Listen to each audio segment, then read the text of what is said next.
My name is Brendan Turner. I'm the Assistant Chief at the Redwood Valley Calpella Fire Department in Mendocino County, California.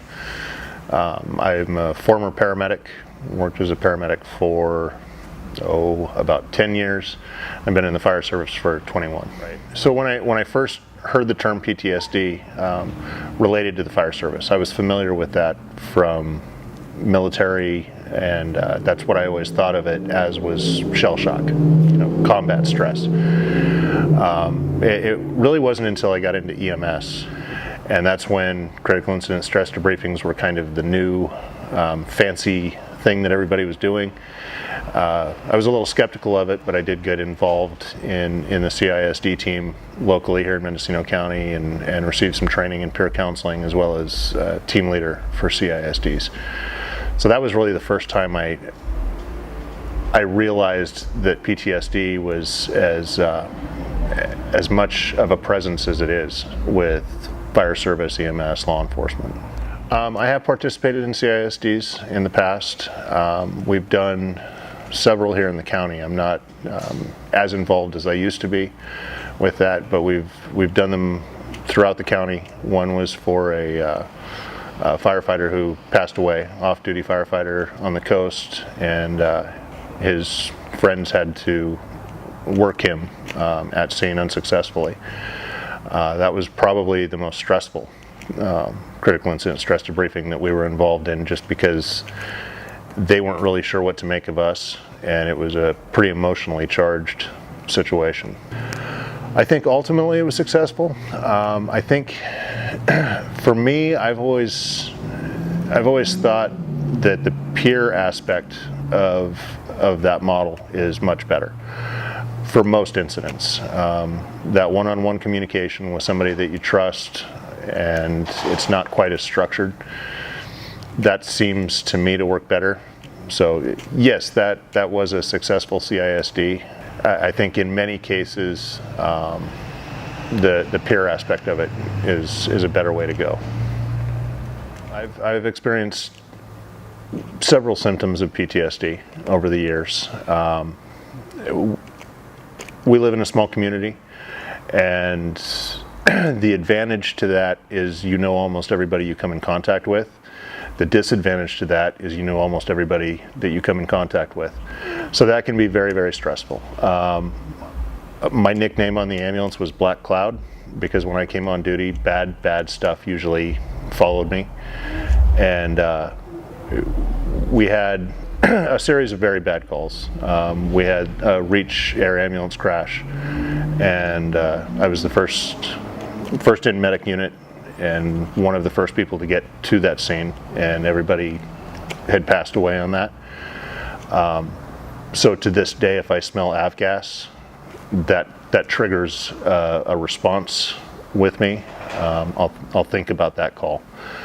I had some very bad pediatric calls when my kids were both very small, and that, I think, to this day, still has an effect on the way I parent. I'm hyper vigilant and overprotective with my kids, and I know that, and they know that as well. And then there's the sleep issues. You go through periods where you can't sleep, or all you want to do is sleep. So yes, I've experienced some of those symptoms. On an official level, I haven't really asked for help for that. We've developed a pretty good support group within my department.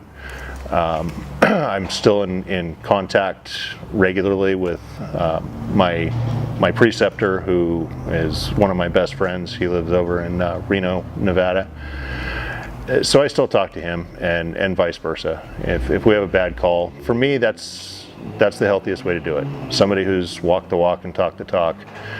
They understand our culture, the lingo that we use. It just makes it easier to talk to somebody like that. So when it comes to managing those symptoms, both personally and what I recommend to other people when that comes up, if we have a bad call, is to do everything you can to not dramatically change your routine.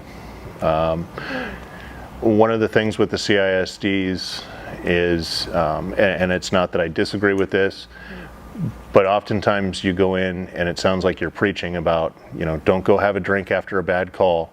Well, if you have a beer on a regular basis, have a beer. Don't have 14 beers. Exercise, going out and just being active. Those are things that, it helps to alleviate that stress, especially when it comes to insomnia. I don't know if I suffer from insomnia because I suffer from insomnia or if that's related to PTSD, but that's a fairly regular cycle with me. So going out, getting some exercise, being active, it makes a huge difference. Go for a walk in a beautiful place, get your mind off of those things. But acknowledge that they're there. So to the right people, talking about calls is healthy. With that said, the right people usually are your peers or people that have similar experiences.